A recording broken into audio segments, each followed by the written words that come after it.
Assalamu alaikum la famille, j'espère que vous allez bien. Alors aujourd'hui, je vous propose la recette de mkate wa bantam.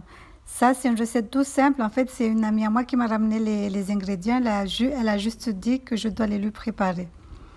Donc pour réaliser la recette, il vous faudra 400 g de farine de riz, 500 g de noix de coco sec râpées, 3 grosses échalotes, des oignons blancs. Là, j'ai pas mis du piment ni du poivre parce que ma copine ne voulait pas ça. Tout ce que je mets là-dedans, c'est elle qui a choisi. La farine de riz, j'utilise pas celui-là, j'utilise le bleu. Et il vous faudra aussi 500 ml de lait de coco. On va commencer par déshydrater le coco sec. Comme il est trop sec, il faut la réhydrater. Donc on va réhydrater le coco sec. Soit vous pouvez chauffer de l'eau et le mettre dedans. Soit vous pouvez faire comme moi, le faire à la vapeur. Ça prend du temps, mais bon, la noix de coco se ramollit, devient très très mou comme si elle était fraîche. Donc voilà, je vous ai dit, vous pouvez faire bouillir de l'eau, mettre la noix de coco dans un bol et renverser l'eau bouillante dedans, couvrir et laisser environ 10 minutes à peu près, jusqu'à ce que la noix de coco absorbe bien l'eau. Comme ça, vous verrez que ça sera très très frais. C'est comme ça sera comme de la noix de coco fraîche. Donc voilà, là on va découper les oignons verts. Je vous ai dit que dans cette recette, je n'ai mis ni piment, ni poivre, parce que ma copine, elle ne voulait pas. Elle m'a juste dit de mettre des échalotes et des oignons blancs, c'est ce que j'ai fait. Donc là, avec les échalotes, je les découpe avec une mandoline, c'est très rapide. Il faudra faire très attention à ne pas vous couper les doigts. Donc là, je surveille le coco. Vous verrez par vous-même, hein, quand vous touchez, ça sera mou, donc c'est bon. Donc là, c'est bon, j'ai tout renversé dans une bassine.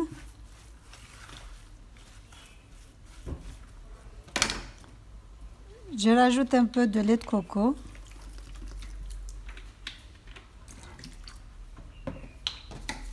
On va rajouter, on va remélanger avec une spatule. C'est un peu chaud quand même, c'est pour ça que j'utilise une spatule en bois. Donc là, c'est bon. On va rajouter la farine de riz. Je vous ai dit que moi, j'utilise toujours le sachet bleu, mais elle m'a ramené le sachet rouge. C'est pas de la farine gluant, c'est de la farine de riz normale, elle n'est pas gluant. Donc je vais rajouter les échalotes et les oignons blancs. Vous pouvez rajouter du piment, du poivre et tout ce que vous aimez. Maintenant, on revisite les bantams. On ne les fait plus à l'ancienne, donc tout est revisité. Là, je vais rajouter du sel et je vais mélanger le tout. Donc voilà. Je rajoute le lait de coco. C'est 1 litre, mais je n'ai pas utilisé tout. J'ai utilisé environ 500 ml. Donc là, je mélange. Il faut bien mélanger. On va encore ajouter un tout petit peu de lait de coco. Et de la farine qui restait, j'ai mis. Le bol que vous voyez, c'est de la colle alimentaire parce que je vais faire des nems après. Ne vous inquiétez pas, c'est pas pour les bantams.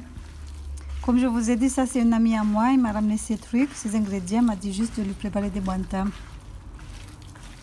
Pour la farine rouge, là, c'est la première fois que je vois ça.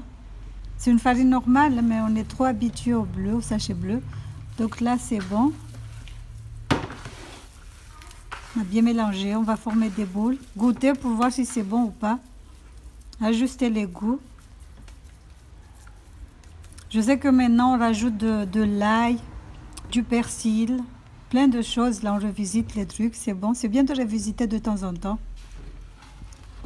Donc là, j'ai eu au moins, je ne sais même plus, une bonne dizaine de boules. Donc là, on va faire avec des feuilles de bananier.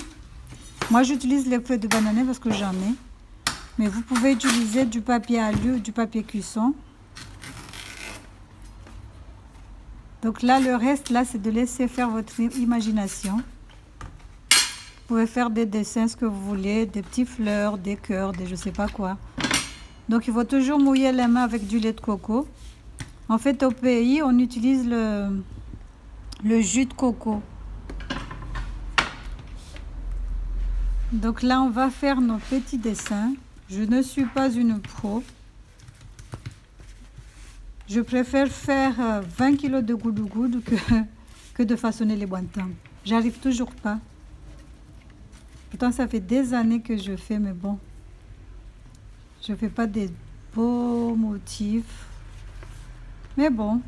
Donc on retourne, histoire de finir, de faire une petite finition. Si on a raté quelque chose, tu peux le faire. Donc voilà, on fait la même chose avec toutes les boules. Comme je vous ai dit, faites les dessins que vous aimez. Les cœurs, c'est le plus facile à faire. C'est ce que j'ai fait là. Les petits bonhommes. Des petits triangles. Le triangle, c'est plus facile. Donc voilà, maintenant on va allumer le charbon. Moi, je le fais au charbon, mais vous pouvez le faire soit au four ou au barbecue électrique. Donc voilà, c'est plus simple à griller. Quand on le sort, on le pose dans une casserole, on couvre.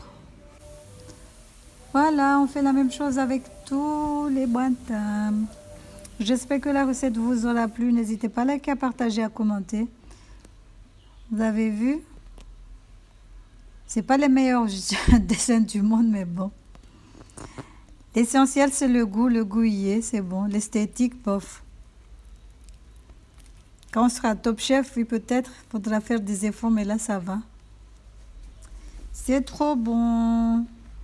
Donc voilà, bisous, bisous. J'espère que la recette vous a plu.